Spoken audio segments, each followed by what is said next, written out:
Give people a couple more minutes. Does anyone want to share what brought them here tonight?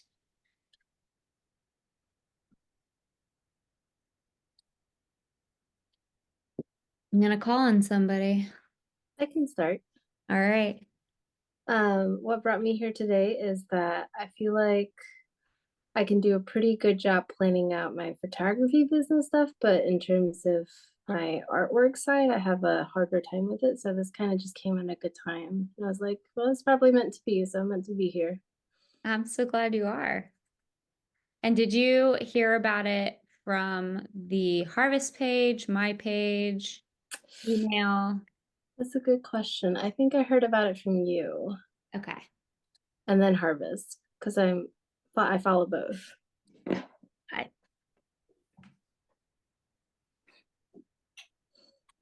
Anybody else want to share? I think it's, I've done some planning, goal planning for this year, but I think it's great to hear from other people because it definitely, everybody does it in their own viewpoint. And so you can definitely learn and I think can take away from that. So hopefully that'll inspire me to do a little bit more or do something that I didn't think of, that might work better for me. So Yeah. yeah. I always love taking like a little tidbit from everyone I hear because Yeah. I probably listen to like 15 podcasts on yearly planning and just take a little bit from everywhere. So I'm excited to share. And for me, it's been like a learning process where I'm pivoting a little bit each year too to like what works better. Some years digital calendars have worked better, other years pen and paper. That was another little icebreaker. I wanted to see, raise your hand if you're more of a digital calendar person. Gosh, okay, a mix. And then what about pen and paper? Okay. I pen and paper sticks with me more. So like if I really need to remember something, I write it down. But my day-to-day calendar functions for sure, like Google Calendar that I share with my husband and even friends, and then like my business coach, her calendar shared with me, things like that. So I feel like I've got like all the information in one place. All righty. Let's see. Well, I'm Emily, by the way. If we haven't met before, I am an independent abstract painter outside of Atlanta, and I am married to my high school sweetheart. We have been married for 13 years. We met when we were 15 years old.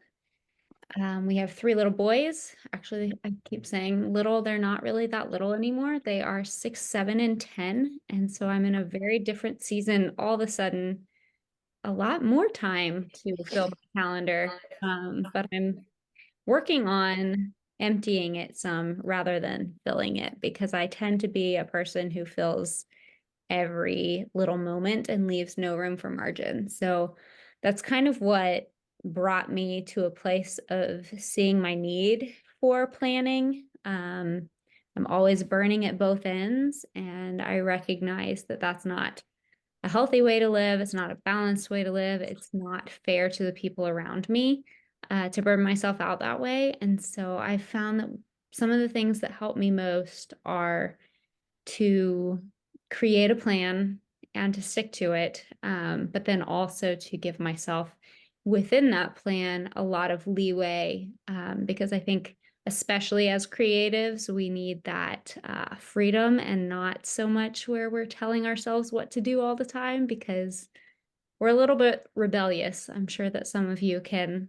identify with that. All of a sudden, when you have something on your to-do list that you don't want to do, it just becomes the worst thing in the world, whether it's a commission or something, you just put it off and you put it off and you put it off and you put it off till you can't put it off anymore.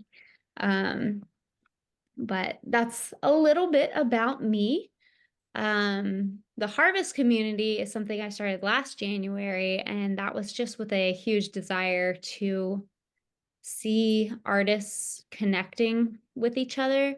I have an incredible support system of other creatives, and I recognize that I would not keep going or be where I'm at all without that support. And I hear all the time how much other creatives need that. And so I wanted to create a space where creatives could connect with one another, as well as really build deep, lasting connections that um, weren't like built around a specific course content. Like, let's get through this course together and then you never speak to each other again. Because I think I went through that kind of up and down of meeting people, and then it kind of fizzled out over time. But I wanted to see something built where people could kind of have some longevity. And I'm thankful to say that the people in my group, we've been meeting for, Whitney, how is it, 4 years now? And it started out as we were forced into a small peer group. Well, it's actually kind of a large peer group. And many people did fizzle out over time. But there's a core group of 5 of us who talk almost every single day. And I could not run my business. I could not have created or made Harvest happen without those people. So I think a couple of them are here tonight. But like I said, I actually can't see everyone who's here, which is kind of disappointing. I don't know if there's a way for me to see more people than just the allotted gallery. Does anyone know if I can like scroll this way? Like on your phone, you can. You can, Rebecca? There's a little arrow on the right, isn't there? Not on my computer screen. That's okay. Usually I can scroll right Okay. or down. It might be down or up. Okay. It's not right. Maybe I have like the perfect number that I'm seeing everybody. That might be it. But I do see Whitney's here tonight, and Whitney is part of that team and helps me have confidence showing up here and like take a deep breath, because it's like my safe space to see her face. And many of the rest of you as well. All right, so let's see. Harvest as a whole, my vision for Harvest, I kind of explained a little bit about already, but this here is really what I wanted to see happen. As we build relationships, I want us to be able to learn and learn together and learn from each other. And so I want to be doing more of these. So at the end, so I want you guys to kind of think through as I'm talking tonight, what other kinds of workshops and content you would be interested in talking about and in hearing about, or things you would like to share. I'd love to connect with you and invite you to come be the person who's highlighted and sharing, because I think we all have something to share and something to add. So maybe take some notes, think of some topics of conversation just to kind of help me plan out what more of these will look like in 2024. Let's see, tonight specifically, we're going to talk about yearly planning. And like I said, I'm kind of a planning guru, to the point where sometimes I'll plan things out so detailed and so much just for fun, and then I never even actually follow it. But I love the actual creating of the calendar and overview and like zooming out and seeing everything as a whole. And I feel like yearly planning, and specifically starting to use a year at a glance calendar, has really helped me keep from overwhelming myself in super busy times or super low energy times of the year for me. And so I'm going to kind of show you guys tonight exactly how I set up my yearly calendar. And then I'm going to talk about a little bit how I break it down monthly, how I kind of align it with my goals, and then also even breaking it down weekly as well, because sometimes I even divide it down into weeks. And then after I kind of go over the plan, I'll kind of share some of the strategies that I have had for overcoming obstacles when they come, because they do come constantly. I think all of us know that. You could set a plan and then all your kids are home from school sick, or you set a plan and then family passes away, or you have to move, or you lose your job, or things come up, and we have to kind of have some strategies in place to roll with the punches when that happens. So I'll share the three main things that kind of help me there. And I guess we'll start with pulling up the actual yearly plan. So I need to, I'm going to share the screen, but I have to do a few things on my iPad to make that happen. Y'all bear with me a second. No audio. Got it. Okay. Where's my iPad? Oh, there it is. Thanks for your patience, guys. All right. Now, share screen.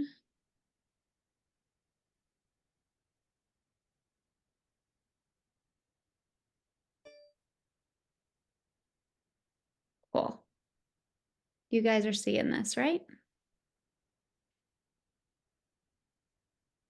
Okay, so this is just a year at a glance document. You should have received that in your email. I have it completely blank here, but I have gone ahead and filled everything in for my year. And I just gonna walk you through kind of how I prioritize and step by step, so that when I am going through and planning actual collection launches or events that I want to do, or big projects, like one of the things I'm trying to do is build passive income. And one of the ways I'm trying to do that is by building a community on YouTube. And so it takes time, obviously, to make videos and to market those videos and to share in that way. But that's a big project that obviously is far outside of painting. It's outside of the festivals and the shows that I do. It's outside of my harvest community. It's outside of my family.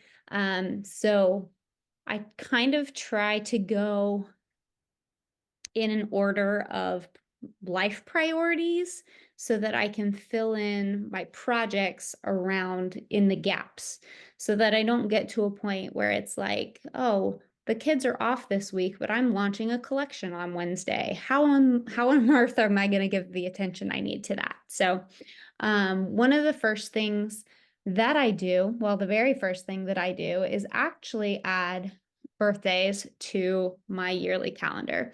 So what you see here is me and my husband's birthdays, my kids' birthdays, both of our parents' birthdays. And so you can kind of add on anything, people of massive value in your life, people who you want to prioritize on that day. Sometimes there are unavoidable things, like obviously, if my son's birthday is April 1st, it's also during spring break. I'm not going to be working that week, but it's on the yearly calendar so that when I am going through and looking at things, I know I don't want to plan something on his birthday. I don't want to plan something on my husband's birthday or the weekend after, if we're going to plan to do something, because I want my attention and my energy to be on him. So I have this yearly document that I do digitally, and I just kind of color code. I use Procreate. You can use anything. You can do this with pen and paper, print it out, use highlighters or whatever. But I just kind of create a code at the bottom. And then when I go and to break down with my monthly calendar in my planner, this kind of acts as a tool to, it's like, it's my reference. So this is just the bird's eye view. This is the most zoomed out I'm going to get. So birthdays come first, kind of helps me keep from planning anything on top of that.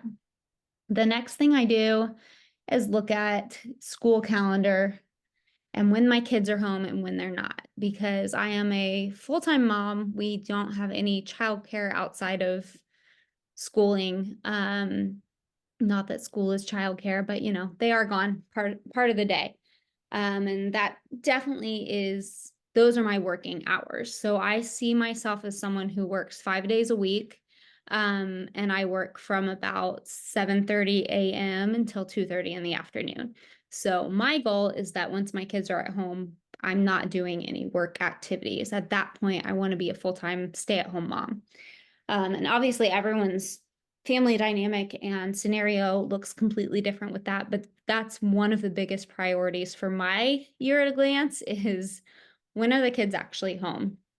So I have my little no school down here at the bottom, and I see that they're home, you know, all summer long. So July is completely yellow. It has all of their breaks like spring break and February break, and any days that they are home at all, I have that there so that I don't ever plan a meeting when they're home or accidentally have double booked myself, or a situation where I have to hire a babysitter or something, which, you know, when worst comes to worst, I do it. It happens sometimes, but very important part of what I do is prioritizing being mom first. The next thing I add is vacations, because if I am going to be gone or not working, can't plan anything during that time. So it is a personal choice that I do not work all of December. My kids are not home the entire month of December, but I want to reserve that time for doing holiday shopping. We love to host parties, and so I need to give energy to having my house clean and decorating and making food. And I like to do a lot of handmade gifts, hand painted gifts for friends and family. So this is a time where I can do that kind of creative stuff and it's not eating into my work hours. And then any vacations I'm going to go on, you know, I have that completely blocked off so that that's the dark gray. And then I also have when my husband is going to be gone, but I'm home. So that's what these little circles are. It shows me when he's going to be out of town. Because obviously that is a scenario where childcare would be even more difficult if he's not available to support me. Drink some of my tea. You guys stop me and ask any questions you have along the way as well. Whitney, could you keep an eye on the chat for me too? Yeah, for sure. Because I know there's definitely people here who are only going to pop in the chat, and that's okay. All right. After I do vacations, then I come in with all my festivals and shows. So these are going to be things, and I know not everyone here is a painter, but these are events that are planned for me that I have no control over the date. So these are things that are going to go on the calendar, and I can decide if I'm participating or not participating based on my vacations, based on my, you know, the other things that I have prioritized over them. But I can also step back and see that I'm not overbooking. You can see I have a show January through February, the 29th through February 3rd, but that's not actually something I have to be at all day, every day. It's something that I will show up for, you know, opening night, and I'll show up to support other artists once or twice. But for the most part, I just drop off work for that show. But I do really try to make sure I'm not away from my family back-to-back weekends or that kind of thing. And that's just a personal preference, something that my husband and I have agreed on. But just mapping out what events with dates you don't control go on your calendar will help you keep from overbooking too much in one season. I personally try to just do 2 in the spring and 2 in the fall and try to not do anything in the summer. That's what works for me. Obviously, what works for you is going to be completely different. I know, like Rebecca, who's here, she works primarily in the summer. with her art business. And then the rest of the year has a full-time job that is her priority. So we all kind of have to tailor these things to our own lives, obviously. Next thing is going to be collaboration. So this is something where I get to participate in setting the date, but I'm also working around someone else's schedule. So that there may be a few different categories for this. For me, collaborations look like something I'm launching with another artist or with a brand. Sometimes those are dates that I don't get to choose, but for the most part, you get to say yes or no if you're collaborating with someone else and you have a say in the date. So that's kind of where this is one of the lower priority things on my year at a glance calendar, is because I have a choice in the matter. And so I do get to try and spread these out as much as possible. Last year, just a story of how I try to do too many things. Last year, I was like, I'm going to collaborate with 12 artists, one every single month of the entire year. And I went strong for 6 months and I did 6 collaborations, January through June, and then did not do another one the rest of the year. So I fell short because I completely burned out. I didn't take into consideration that launching something with another creative was still launching something. And I didn't take into consideration the toll that also not only takes on me, but also takes on my audience. So I didn't want to launch a personal collection a week before, a week after, the same week as I'm launching something with somebody else. And so it just got to a point where all the content that I was putting out there for people was, I'm selling this, now I'm selling this, and now I'm selling this, and now I'm selling this, and now I'm selling this. And that's really not the creative I want to be. And so I'm trying to add more space in there. And so I'm trying to recognize that the collaborations are going to look a little more spread out, and that maybe at times they might fall at the same time as a collection launch, and I'd rather launch them both together at this exact same day and the exact same time. And yes, it might steal a little thunder from the collaboration, but at the same time, it's not overwhelming my audience. It's one day, lots of different products, that kind of idea, instead of spreading it out over too much time.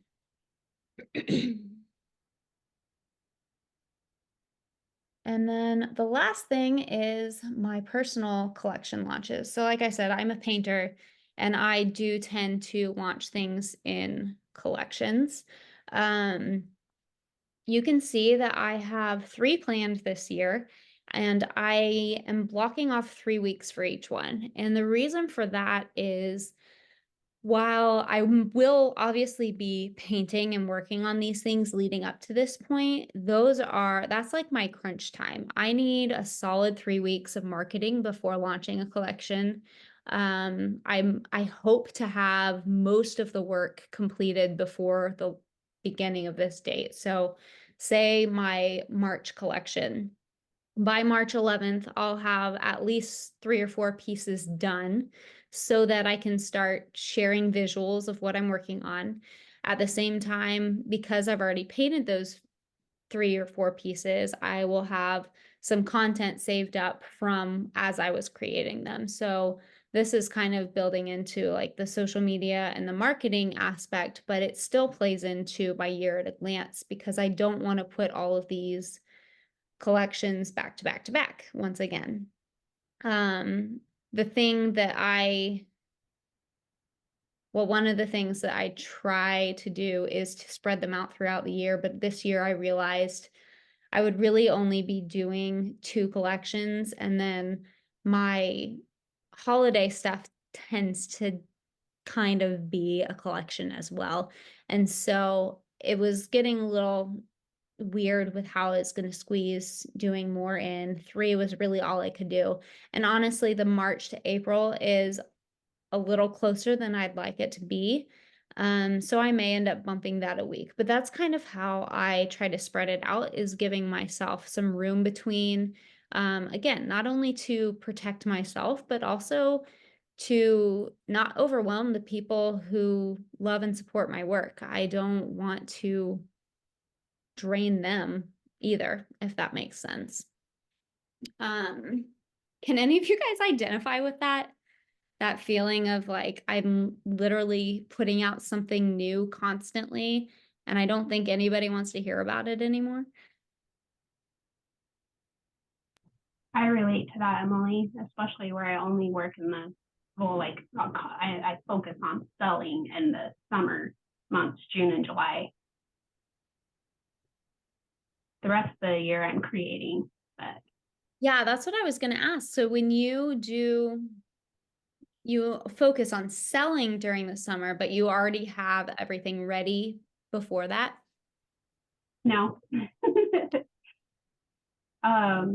I probably have like tons of content I haven't shared because I have a year's worth of stuff. So I have lots of past photos and videos of me painting something, but I also in the moment and sometimes painting and creating or working like selling at a farmer's market. Yeah. Okay. Yeah, so I guess I feel like I bombard people in June and July, and the rest of the year I'm silent. I have an email list and they probably get like 5 emails maybe a year if there's like a show I have a painting in, or I try to do like a beginning of the year email. Hey, I did all this last year. Surprise, I didn't tell you about all of it. And here's things that are upcoming. And then it's pretty busy in June and July.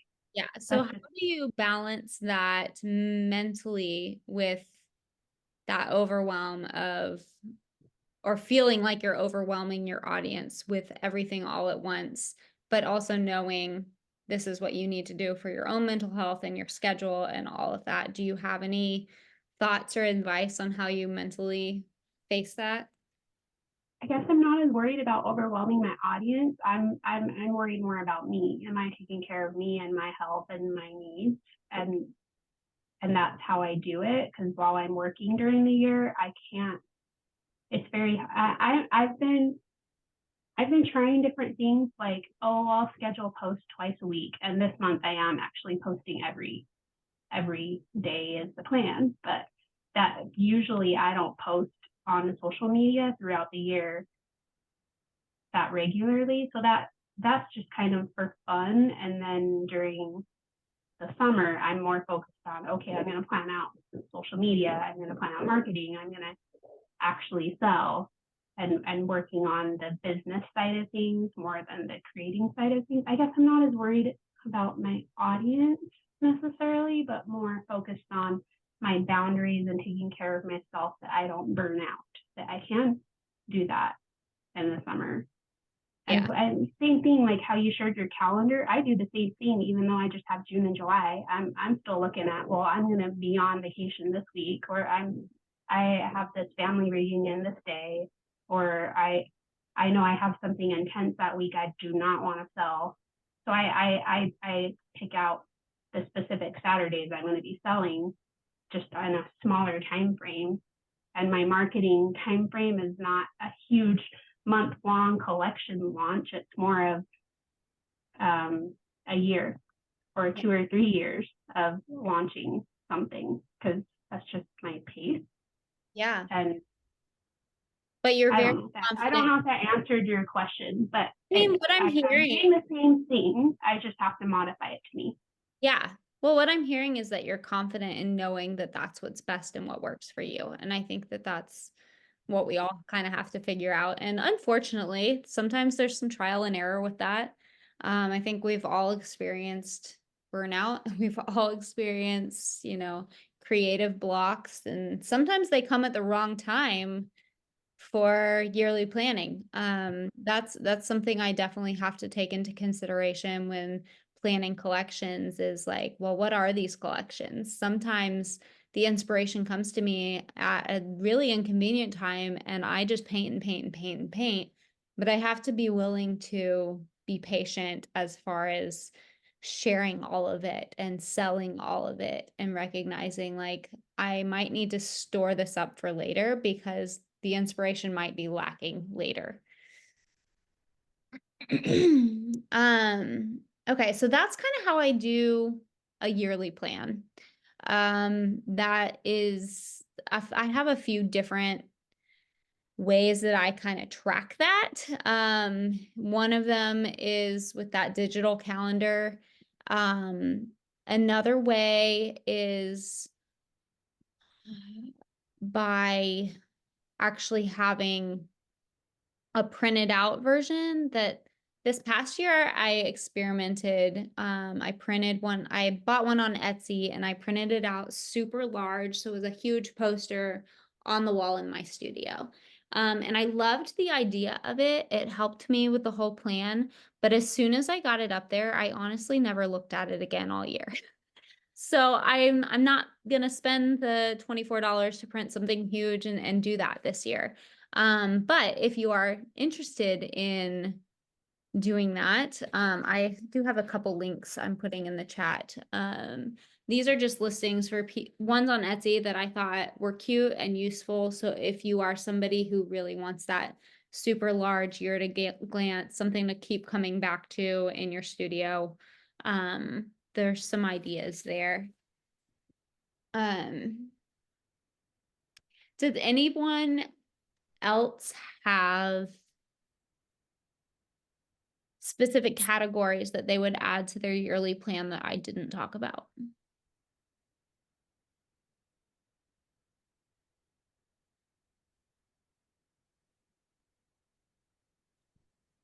I just want to be reminded if I'm forgetting things. Emily, I Hey, have guys. Hey, Erin. Sorry, I was eating, so I had myself muted and my camera off, so I could spare y'all from that. But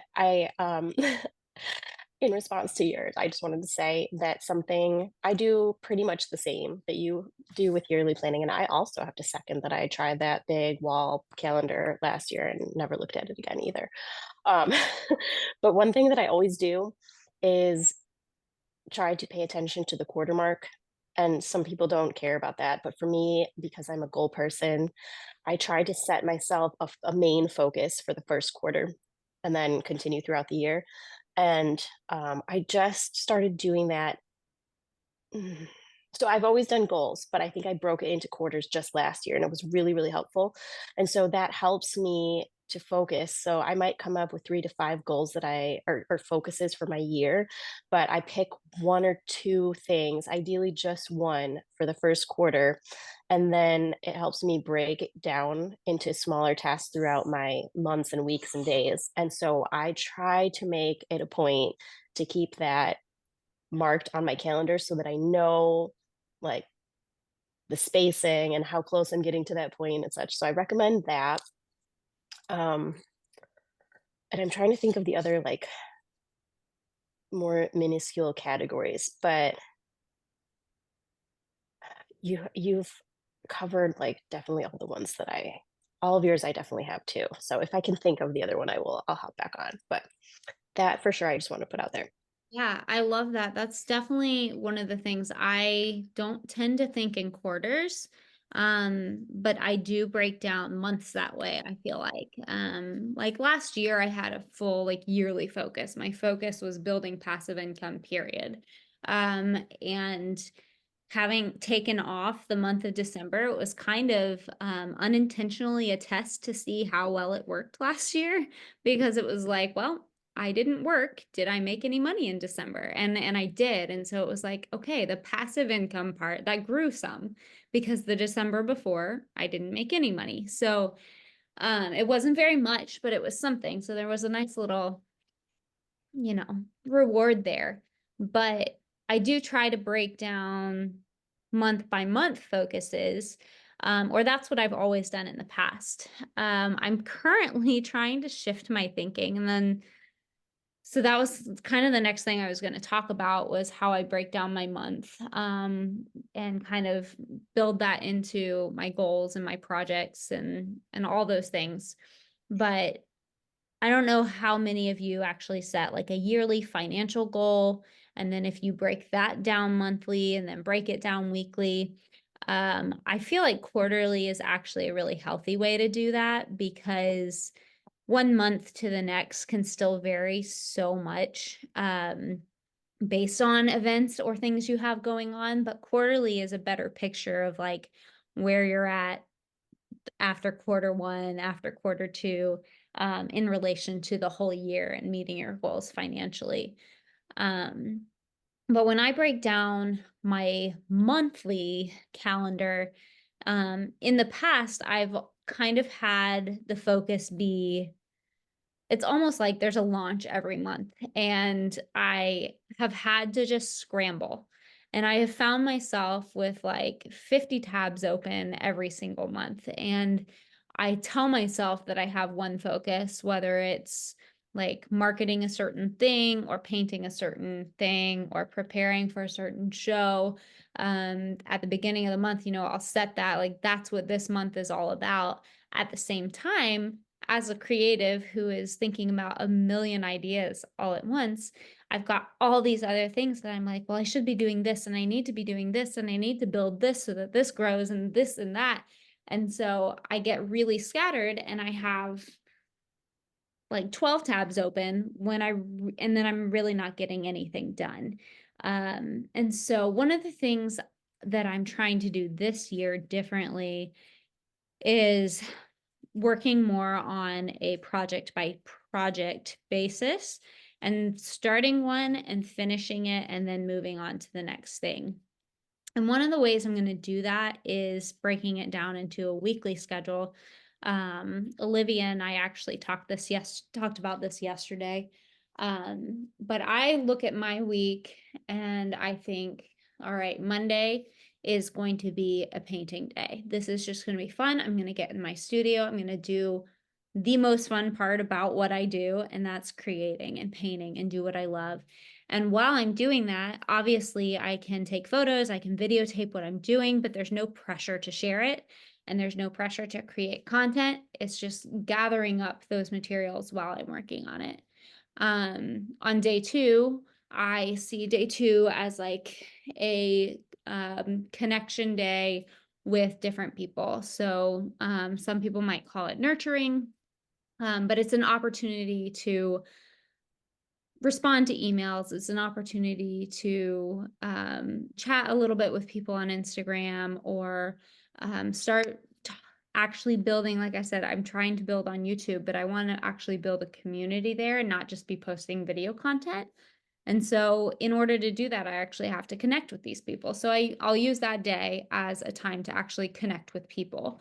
Day three, it's Wednesday, and I'm gonna focus that day on markets or festivals or show prep. So it's like whatever the next one coming up is, I'm going to look at what I need to do for that day. Thursday, I can take Thursday as a content creation day and batch and schedule a bunch of content, because I've already been working on those other things and I have it all available and ready for me. So I'm kind of trying to put things in an order that they're piggybacking off of each other, and putting something like creating content closer to the end of the week, so that my material, my content is already there. I'm actually just doing the creation and scheduling and posting of it on a certain day. And then I'm not doom scrolling, and I'm not spending too much time on apps that only do so much for my business. And I'm trying to think what else I was trying to prioritize as far as projects go.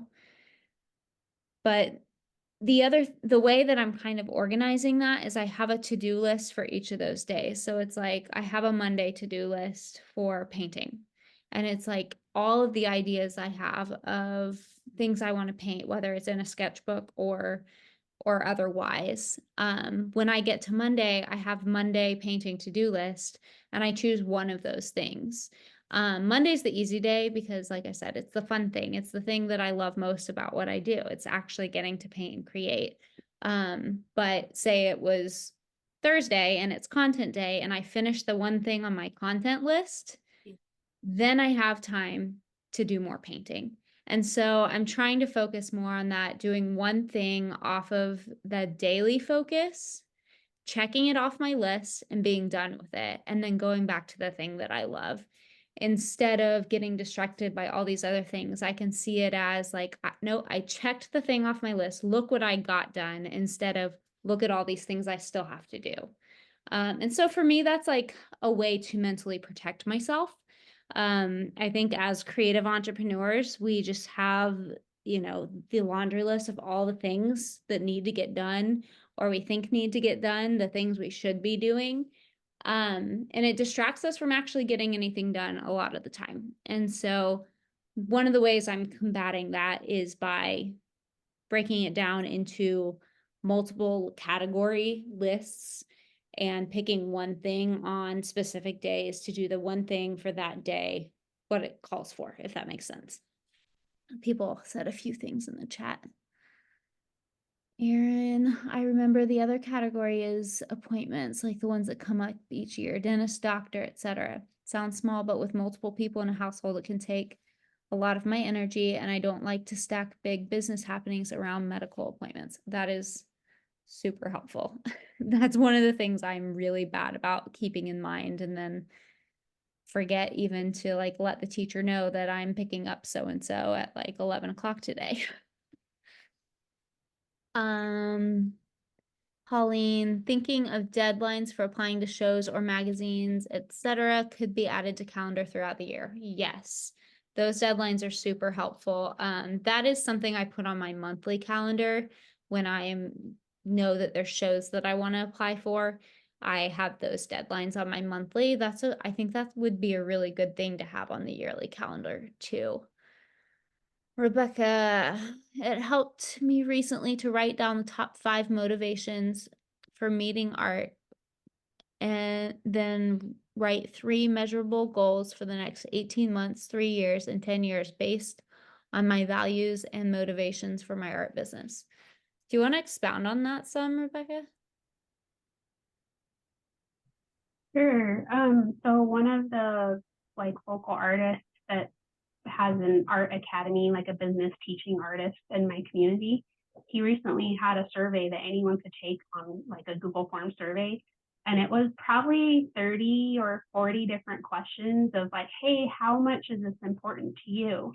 And it was anything from like financial, I have to provide for my family, that's why I make art, to I create art for managing my mental health, or I create art to connect with people, or for social change, or like it just, or to capture beauty. Like there were all these different like motivations behind creating art.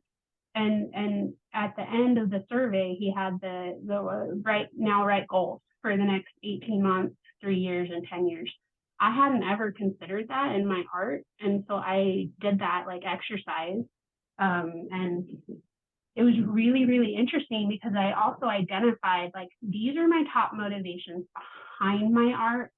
And now here's the goals of how I'm going to reach that for long term and shorter term, but kind of more out there, because 10 years from now, I want to be doing something way different than like in the next 18 months, this is what I think I can do. So like in the next 18 months, I want to finish a website, and in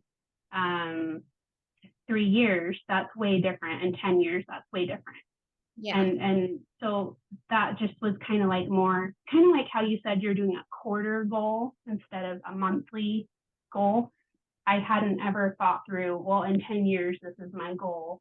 And if your goal is like $10,000 in 10 years, well, in the next 18 months, I want to make $1,000 or $2,000, kind of breaking it down and making it more realistic, measurable, time limited, the deadline of 18 months. Can't remember all the things behind a SMART goal. You can Google SMART goal, and it's like basically making not just I'm going to do this, but it's like I'm going to do this, is how I'm going to do it and when I'm going to do it, and it's realistic for me where I'm at. Yeah, I feel like thinking through your goals in relation to your yearly planning is like absolutely vital. And it's important to do that so that you can fill in those gaps. Like, what is the last thing on the list? It's all the projects, all the things that you want to get done this year or in the next 18 months, 3 years, 10 years. Like, it's super important to say, like, where am I going to fit those things in? Because if you don't intentionally put them on the calendar, they're just another thing on the list that sits there looming and overwhelming you as like the thing you should be working on.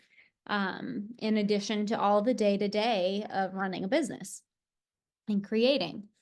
Lauren asked, did I miss what your Friday focus is? For me, it is local community and galleries and shops.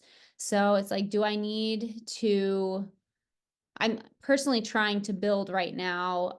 We have a group of, I think there's 11 women in the Harvest community who are in the Atlanta area. And so we are trying to actually meet face to face once a month. So like that would be a good thing to prioritize on a Friday, is local community, as well as like taking a gallery owner to lunch or going and switching out artwork at a gallery, refilling prints at whatever shop, things like that. So it's kind of my local and errand running. That's what I'm planning for it to be, is more connections face to face. So anything local and less online, that's going to be my errand day, essentially. Olivia said it's like a free for all day. Oh yeah, that's how we planned her Friday, is free for all, catch up on everything else if you didn't finish a project on one day, or have some fun, or maybe don't even work, because we get to decide that. All right, so what about when things show up that are outside of your plan, when challenges come up and obstacles are in your way? I have kind of 3 strategies, and this is just kind of how I approach my business in general. I feel like I've been asked a lot recently, like, how did you get to where you're at? How are you, making money and supporting yourself through an art business? Like, how did you get there? What are the steps? And the reality is Whitney, you're really good at articulating this, but there's no blueprint. There's no just like roadmap. Roadmap, that's the word. There's no roadmap. There's no like, here are the steps, this is what you do. But I have been able to break down the things that have helped me get to where I'm at. And so I'm trying to evaluate these things when obstacles come up. And the first thing that I respond to people is time. These things take time. And so when something comes up and I cannot do what is on my list for today, instead of letting it completely derail me, I have to recognize that in the same way that looking at my monthly or my quarterly goal is a better bird's eye view of my finances rather than zooming in on a particular month, because month to month things change, recognizing that like each part of this process takes time. And so I kind of am trying to really focus on that mentally, that every bit of the process, even if it's sitting down and painting and making bad work for 6 hours and feeling like none of it was quote unquote productive, that was still a part of the process that's valuable to my entire year or my entire 3 years or my entire 10 years. And so just kind of that mindset of that things take time. For example, I'm not a reader. I have really wanted to grow into becoming one. I admire people who read books. And I have been actually reading, what is today? The 9th. I have read every day this year. And I actually finished a book yesterday. And one of the things that I realized is that, thanks, Erin. One of the things I realized is that it happened by reading a few pages every day. And it didn't happen because I sat down and read for 7 hours. It was a little bit here and there, and it took time, but I finished it. And so I'm kind of seeing that parallel with my art business as well. You know, when I got started, I had a connection with one person. Well, 6 months later, I had connections with 4 people. And then after that, it grew and it grew and it grew. And that's how I got to where I'm at now. Is there's been a lot of time. I've been doing this full time for 6 years. And so I have a lot more connections that I did on day one.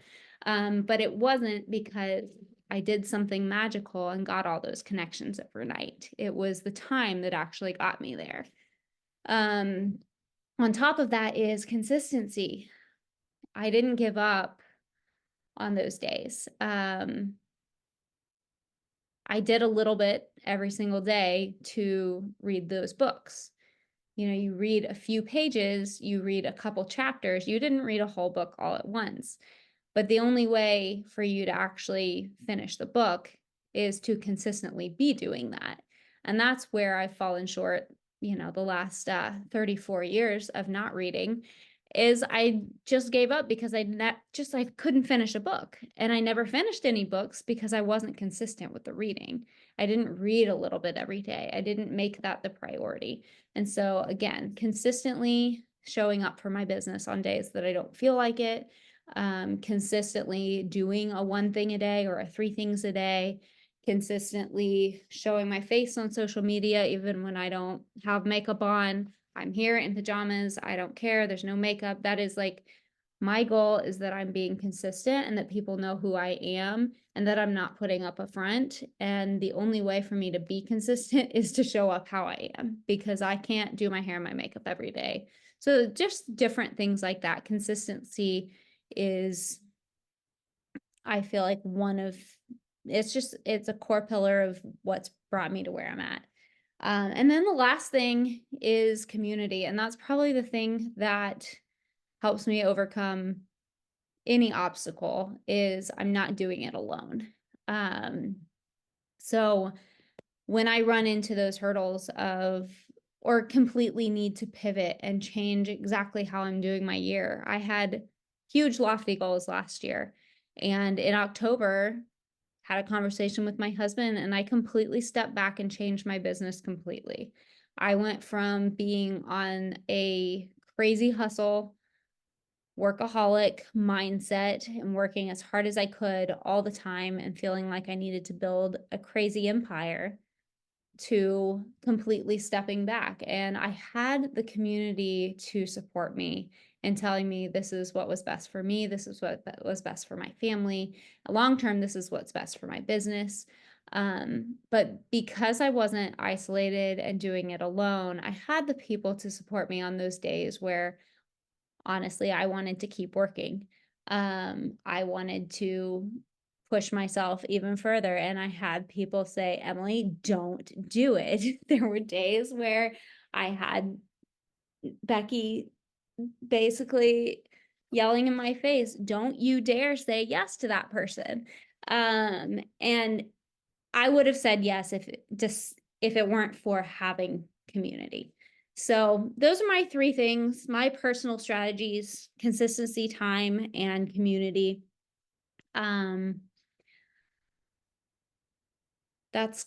That's basically all I had planned to share tonight. But that's where I am at with planning my 2024. I'm trying to figure out what harvest looks like this year, because that fits into my year as well. And I just really don't know what it's going to look like yet, because personally don't feel like I have the capacity to do another big round of small group placement, which is what most of the community has revolved around. But I do still want to see things like this happening, and I still want to see people connecting. We're still going to keep up with having guest experts twice a month. So one of the things that I was thinking about, and I would love to hear from those of you who are currently a part of Harvest, have been a part of Harvest, and then also those of you who are just new to the group, was opening up our like monthly membership to anyone.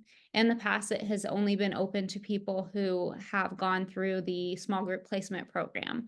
But I'm thinking that maybe opening it up and allowing more people to participate in all the events like this that we have might be a good idea. So love to hear y'all's thoughts. I'd love to hear what kinds of things you want to see happen in 2024, being a part of Harvest. And yeah, I don't want to just talk the whole time. So I've finished my spiel.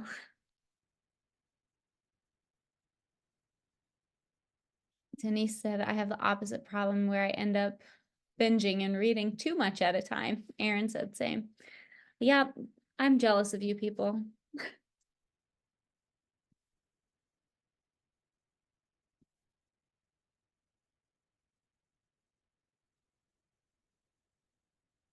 What kind of, hey, Heather, Hey. were you about to say something?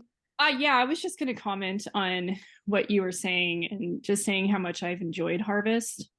I think it's a great idea to open it up. But I also really love the small group feel and the community feel. And I feel like that's one of the things that sets it apart, is feeling like you can, go into the Discord group and ask questions, and you get people who, are invested in you, and, maybe you don't know them, but you feel like you know them.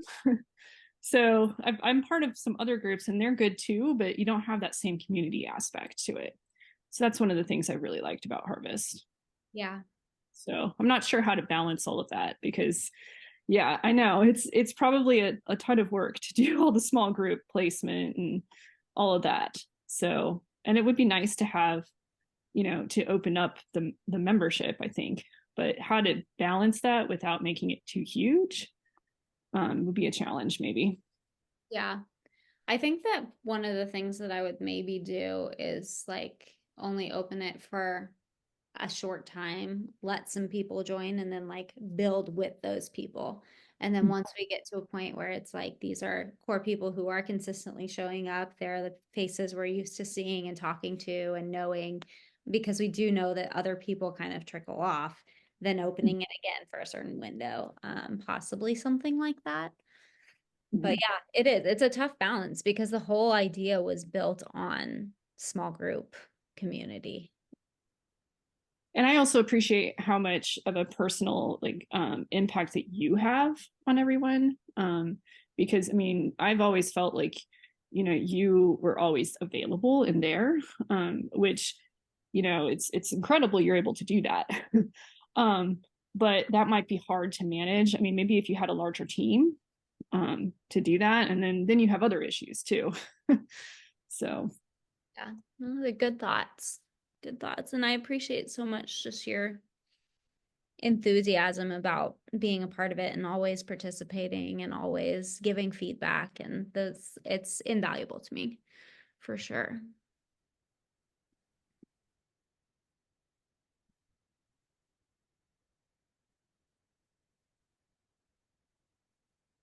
What kinds of things do you guys want to hear and receive from Harvest this year?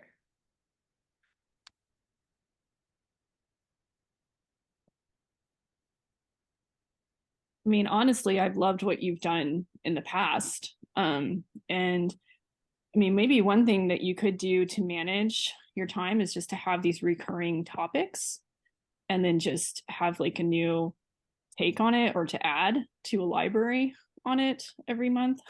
That might be easier to manage and try to coming up with something new. But a lot of the things that you had, I think it covered a lot of the basis that I was interested in. Or it got me thinking on different topics. So I don't really have anything new to add.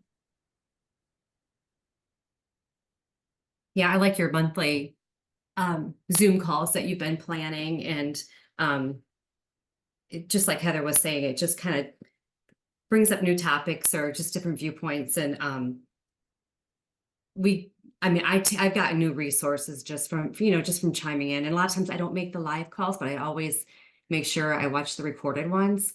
And so it's always a good resource to, to have access to. And everybody that you seem to have brought on seem like they're very approachable people too. If yeah, just to, if you ever have other questions, or if it's something that just draws your interest on whatever they're doing, they seem like they've been very friendly people to, to talk to and connect with too. So, Love that. There's some amazing creatives out there. mhm. You guys are some of them. And I'd love to see you guys come in as experts as well to share things that you feel like you have grown in or learned or mastered at different parts in your career. What about some of you who are not actually members of Harvest? Are there things that would make you want to participate more? Is there content that you would be interested in diving into with a group, or hearing guest expert conversations about?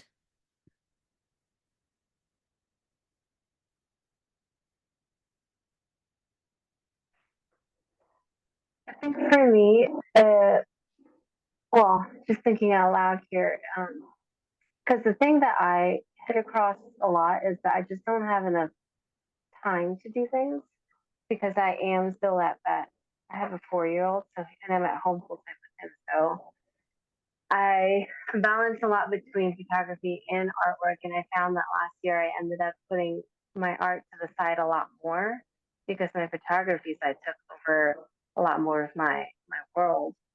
And I want to try and find better ways of making passive income with my artwork so that I can still make income that way, because most of the money that I pulled in last year was just from doing the markets that I was able to attend. And because I haven't had much luck these days with, posting on socials and getting sales that way. So I don't know. I'm trying to think of different ways so that I can be a little bit more hands off, but still make passive income and still make art that I like making. I just don't have enough time to make. I think that's what I'd be interested in. Just managing my time better. Yeah, so hearing more about time management. Yeah, the one thing that I'm trying to get back into at least was this has been really interesting about doing it in the year format, because I think I've been focused too much on the daily, because I try to balance between when I have Wesley at home with me and versus when he's in part-time preschool. So I'm trying to get back into actually planning out my weekly schedule on when I do certain things and try to stick with it to see if it works for me. So yeah. Yep, we've all been there. I'm waiting to get to that side where I get more time, and then I'll be figuring out what to do with that time again.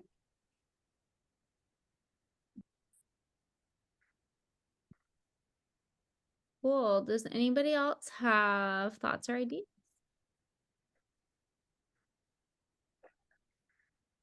I'd just like to reiterate that point about passive income. That's been something I've really been thinking a lot about. And I know you brought that up, that was a big focus for you last year. It's not something that I hear. I mean, I hear about people doing it, but like actually the practicalities of it are harder to figure out. So I'd be interested in that as well. Yeah, there's so many different avenues you can go down to, and it's finding what speaks to your own audience, and the people that tend to buy your work, that gravitates towards your style, and it's making the right decisions that work with your art. Yeah, that I totally understand what you're saying. Yeah, all that diversification. Yeah.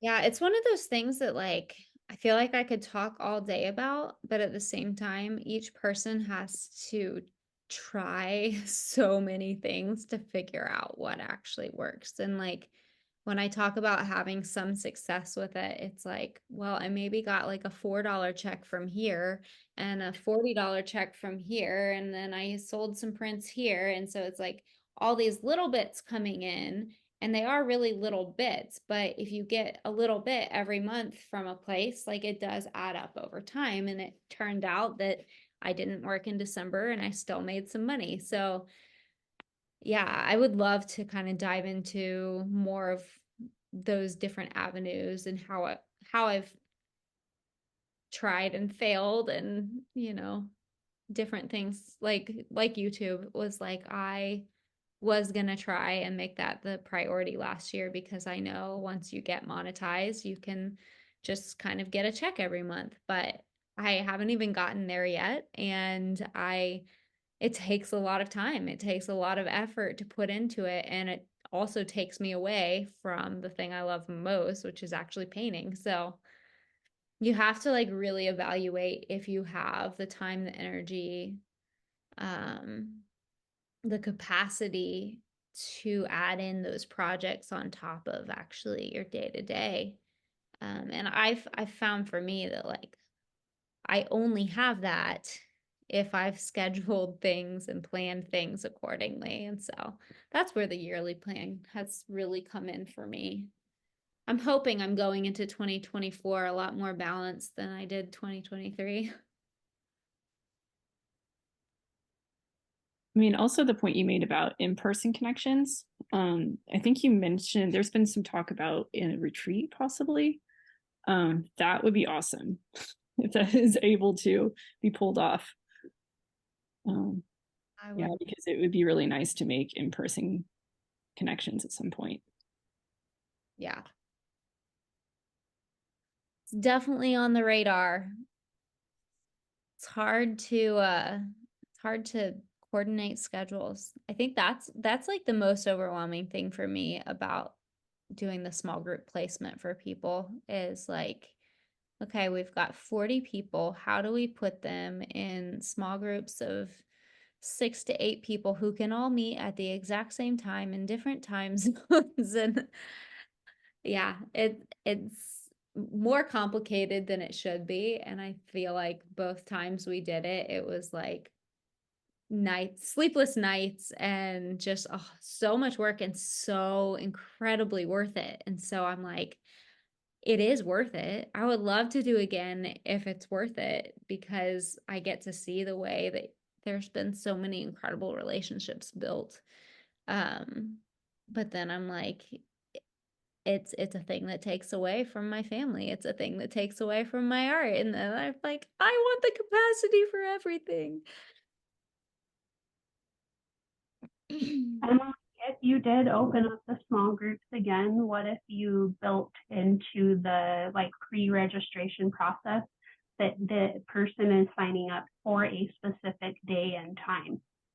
Because then you're not figuring all that out. And having signed up the first time, that was anxiety provoking for me. Like, I don't know when it will be. I just want to know. And then I know going into it, okay, I'm going to make this work. This is the time that works best for me. And there's these 2 or 3 options. Right. If you have 3 groups or 2 or 3 groups. That's really, really good, and definitely something we've considered and talked about. So hearing that from someone else is also really good. Alicia said, can you outsource the time thing? That I don't think that's possible, just because of like what that came down to was really like reading through people's applications and understanding who they were as best as we could as a person, and also like taking all of those kinds of things into consideration. And it had to be a team effort. Like it took all 5 of us on our hands and knees looking at applications and moving people's names around, and hours on hours. I mean, I guess there's probably a way to outsource that. I don't know if I have it in me to make someone else understand. Maybe I'm too attached, too close, too controlling.